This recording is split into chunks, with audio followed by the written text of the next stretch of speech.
6:58 p.m. and 7:01 p.m. respectively, that is from 6 o'clock and 58 minutes and 7 o'clock and 1 minute respectively, the preliminary investigation revealed that the IEDs, improved explosive devices, were placed on bicycle causing explosion at both the places. A total of 16 persons died and 117 were injured, out of which 4 are critically injured. The state government immediately deployed emergency medical response team along with 25 ambulances to take the injured to the hospital. The state police and the team of NIA from the National Investigation Agency branch office at Hyderabad immediately reached the place of occurrence and cordoned off the area and collected the evidence. The state forensic teams were also pressed into the service to collect the evidence from the crime scene.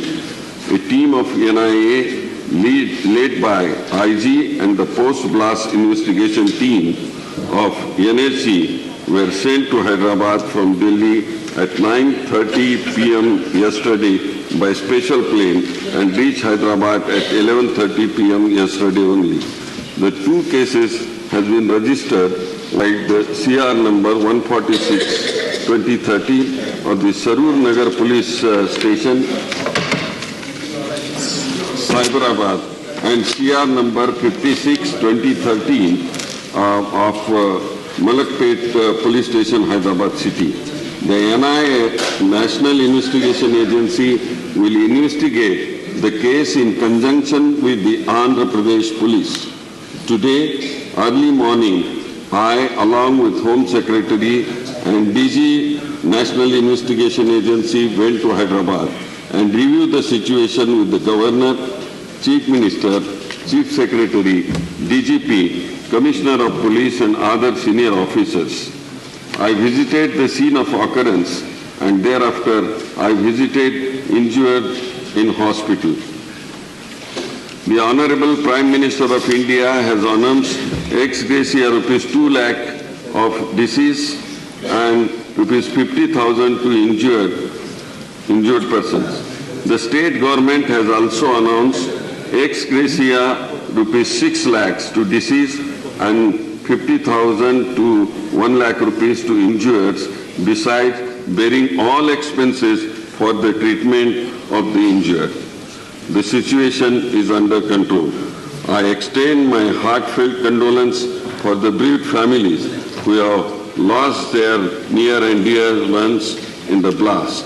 The government is committed to combat such cowardly terror attack, and it shall make all possible efforts to apprehend the perpetrators and masterminds behind the blast and ensure that they are punished as per the law.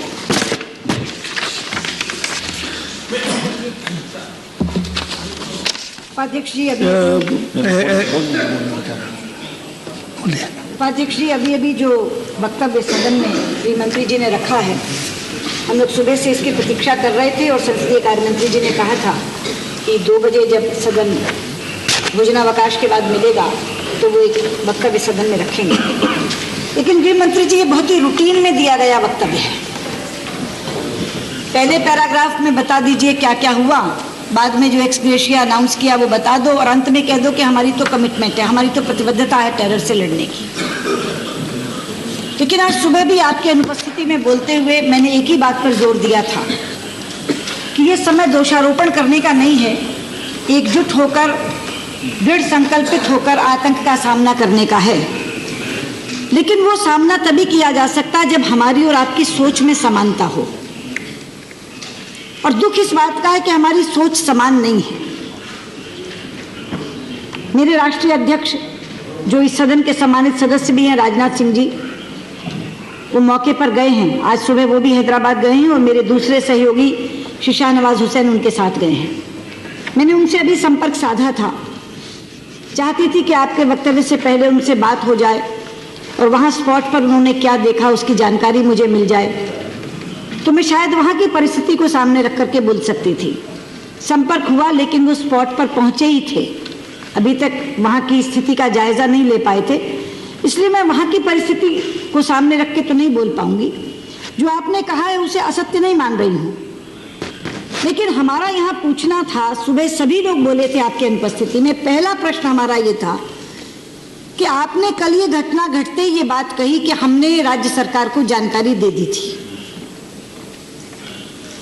और ये घटना जिस घटना के बाद घटी है उसमें आप जानकारी न भी देते तो सभी राज्य सरकारें इस बात में अलर्ट होनी चाहिए थी कि ऐसी कोई घटना घट सकती है, क्योंकि 9 वर्ष बाद आपने अफजल गुरु को फांसी पर लटकाया था। 9 वर्ष बाद आपके इस निर्णय की कोई ना कोई प्रतिक्रिया खास तौर पर उन इलाकों में हो सकती थी जिन इलाकों को हम सेंसिटिव कहते हैं, अंग्रेजी में वल्नरेबल कहते हैं। इसलिए आप जानकारी न भी देते तो भी कम से कम आंध्र प्रदेश में, हैदराबाद में तो ये अलर्ट होना ही चाहिए था, लेकिन आपकी जानकारी के बाद वो और भी पुख्ता हो गया। लेकिन मैं पूछना चाहती हूँ कि क्या केंद्र सरकार की जिम्मेदारी महज राज्य सरकार को जानकारी देना है या उसे रोकने में मदद करना भी है? और अगर रोकने में मदद करना भी है तो आपने रोकने के लिए क्या किया? महज ये कहकर कि हमने जानकारी दे दी थी, आपका कर्तव्य पूरा हो गया और आपने राज्य सरकार के भरोसे छोड़ दिया। आतंकवाद साधारण कानून व्यवस्था का मसला नहीं होता जो केवल राज्य सरकारें अपने सर पर कर सकती हैं, क्योंकि उसका नेटवर्क बहुत बड़ा होता है, बहुत राज्यों के बीच फैला हुआ होता है। संक्षेप में इसलिए जानकारी देने के, इसमें क्या संक्षेप, इतना बड़ा 14 लोग मर गए, उपाध्यक्ष जी 14 लोग मर गए, 109 घायल हैं। बोलने दीजिए। As per rule, whatever he has said, the whole nation knows. मुझे सब मालूम है, टीवी में आ गया। कोई भी नहीं, इससे बड़ी और गंभीर घटना क्या था? एक भी बात, उपाध्यक्ष जी एक भी बात मैं अप्रासंगिक कह रही हूँ, विषय से हटकर कह रही हूँ, या बहुत लंबा हो गया वो बोलते हुए तो आप इंटरवीन करें और कहें कि संक्षेप में बोलिए। जो उन्होंने वक्तव्य रखा है उस पर तो मुझे कुछ पूछने का अधिकार है या नहीं? पूरा देश जानना चाह रहा है, पूरा देश जानना चाह रहा है। ये बात मैं इसलिए कह रही हूँ आपसे क्योंकि जो आपने जानकारी दी उस जानकारी में केवल हैदराबाद नहीं है, उसमें आपने हैदराबाद के साथ बेंगलोर भी जोड़ा है और मुंबई भी जोड़ा है। ये प्रश्न मैं इसलिए पूछ रही हूँ कि ये जानकारी जो दी गई कि हैदराबाद में ऐसी घटना हो सकती है, बेंगलोर में घटना हो सकती है, मुंबई में घटना हो सकती है, हैदराबाद में तो घट गई, क्या घटने के बाद भी हम चेते हैं? क्या इसके बाद भी बेंगलोर में ऐसी घटना की पुनरावृत्ति ना हो, मुंबई में ना हो, इसके लिए कोई उपाय किया है? और अगर किया है तो क्या किया है? क्या हम आश्वस्त हो सकते हैं कि इस घटना के घटने के बाद बेंगलोर और मुंबई में ऐसी घटनाएं नहीं घटेंगी?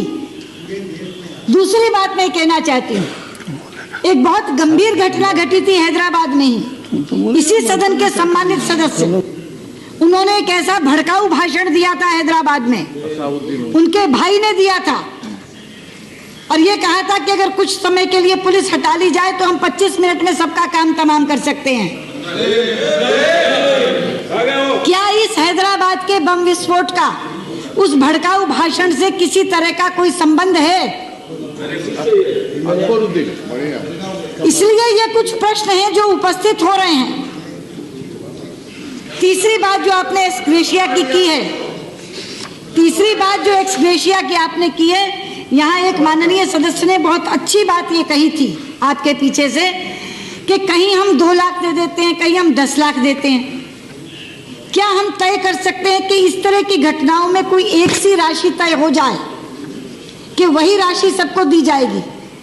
क्योंकि इसमें बहुत हार्ट बर्निंग होती है और जहाँ कम मिलता है वहाँ लोग उदाहरण देकर कहते हैं कि फलां जगह तो 10 लाख मिला और हमें केवल 5 लाख मिल रहा है या हमें केवल 2 लाख मिल रहा है। तो क्या इस संसद से ऐसा कोई स्वर निकल सकता है कि हम तय कर दें राशि कि इस तरह की घटना में इतनी ही राशि दी जाएगी?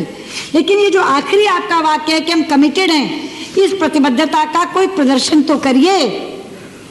ये प्रतिबद्धता आपकी है, इस प्रतिबद्धता के लिए कुछ तो बताइए। आप कहेंगे कि आपने फांसी दे दी, तो 9 बरस के बाद फांसी दी है आपने ना है, या उसे रोकने में मदद करना भी है? और अगर रोकने में मदद करना भी है तो आपने रोकने के लिए क्या किया? महज ये कहकर कि हमने जानकारी दे दी थी, आपका कर्तव्य पूरा हो गया और आपने राज्य सरकार के भरोसे छोड़ दिया। आतंकवाद साधारण कानून व्यवस्था का मसला नहीं होता, जो केवल राज्य सरकारें अपने सर पर कर सकती हैं, क्योंकि उसका नेटवर्क बहुत बड़ा होता है, बहुत राज्यों के बीच फैला हुआ होता है। संक्षेप में इसलिए जानकारी देने के, इसमें क्या संक्षेप, इतना बड़ा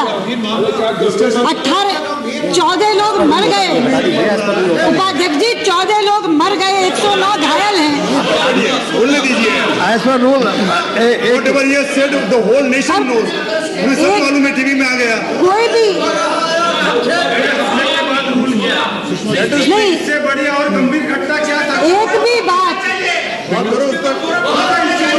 उपाध्यक्ष जी, एक भी बात मैं अप्रासंगिक कह रही हूँ, विषय से हटकर कह रही हूँ, या बहुत लंबा हो गया वो बोलते हुए, तो आप इंटरवीन करें और कहें कि संक्षेप में बोलिए।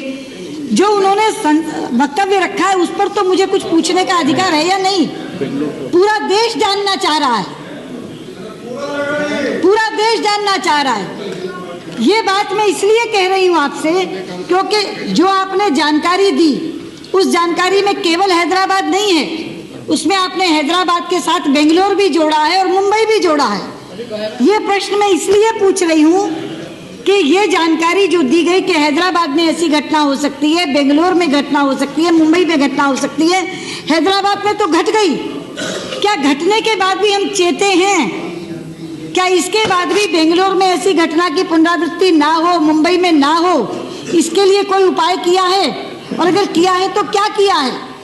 क्या हम आश्वस्त हो सकते हैं कि इस घटना के घटने के बाद बेंगलोर और मुंबई में ऐसी घटनाएं नहीं घटेंगी? दूसरी बात मैं कहना चाहती हूँ, एक बहुत गंभीर घटना घटी थी हैदराबाद में ही, इसी सदन के सम्मानित सदस्य, उन्होंने एक ऐसा भड़काऊ भाषण दिया था हैदराबाद में, उनके भाई ने दिया था, और ये कहा था कि अगर कुछ समय के लिए पुलिस हटा ली जाए तो हम 25 मिनट में सबका काम तमाम कर सकते हैं। क्या इस हैदराबाद के बम विस्फोट का उस भड़काऊ भाषण से किसी तरह का कोई संबंध है? इसलिए ये कुछ प्रश्न हैं जो उपस्थित हो रहे हैं। तीसरी बात जो आपने एक्सग्रेशिया की है, तीसरी बात जो एक्सग्रेशिया की आपने की है, यहाँ एक माननीय सदस्य ने बहुत अच्छी बात ये कही थी आपके पीछे से कि कहीं हम 2 लाख दे देते हैं, कहीं हम 10 लाख देते हैं। क्या हम तय कर सकते हैं कि इस तरह की घटनाओं में कोई एक सी राशि तय हो जाए कि वही राशि सबको दी जाएगी? क्योंकि इसमें बहुत हार्ट बर्निंग होती है, और जहाँ कम मिलता है वहाँ लोग उदाहरण देकर कहते हैं कि फलां जगह तो 10 लाख मिला और हमें केवल 5 लाख मिल रहा है, या हमें केवल 2 लाख मिल रहा है। तो क्या इस संसद से ऐसा कोई स्वर निकल सकता है कि हम तय कर दें राशि कि इस तरह की घटना में इतनी ही राशि दी जाएगी? लेकिन ये जो आखिरी आपका वाक्य है कि हम कमिटेड हैं, इस प्रतिबद्धता का कोई प्रदर्शन तो करिए। ये प्रतिबद्धता आपकी है, इस प्रतिबद्धता के लिए कुछ तो बताइए। आप कहेंगे कि आपने फांसी दे दी, तो 9 बरस के बाद फांसी दी है आपने। बार बार सुप्रीम कोर्ट ने अपनी बात को पुष्ट किया, पुख्ता किया, और उसको उसमें भी कौन सी वोट बैंक की राजनीति के चलते आपने रोक रखा था, और दूसरी वोट बैंक की राजनीति के चलते फांसी देने का निर्णय किया है। वरना 9 बरस का अंतराल, उसका औचित्य क्या है, ये भी हम आपसे जानना चाहेंगे। तो जो बात मैंने उस समय कही थी आपके पीछे से कि सोच में समानता नहीं है, वो इसलिए मैंने कही थी कि कभी तो हम मजहब के आधार पर आतंकवाद को बांटकर आपस में बंट जाते हैं, और कभी हम आतंकवादियों के मानवाधिकारों की पैरवी करते हुए उन पर नरमी बरतने की वकालत करते हैं। आखिरकार ये सोच जब तक समान नहीं होगी तब तक आपकी ये कमिटमेंट पूरी नहीं हो सकती, क्योंकि ये कमिटमेंट केवल आपकी नहीं है, ये कमिटमेंट देश हम सबसे चाहता है। हमसे भी चाहता है, आपसे भी चाहता है, इधर के लोगों से भी चाहता है, उधर के लोगों से भी चाहता है।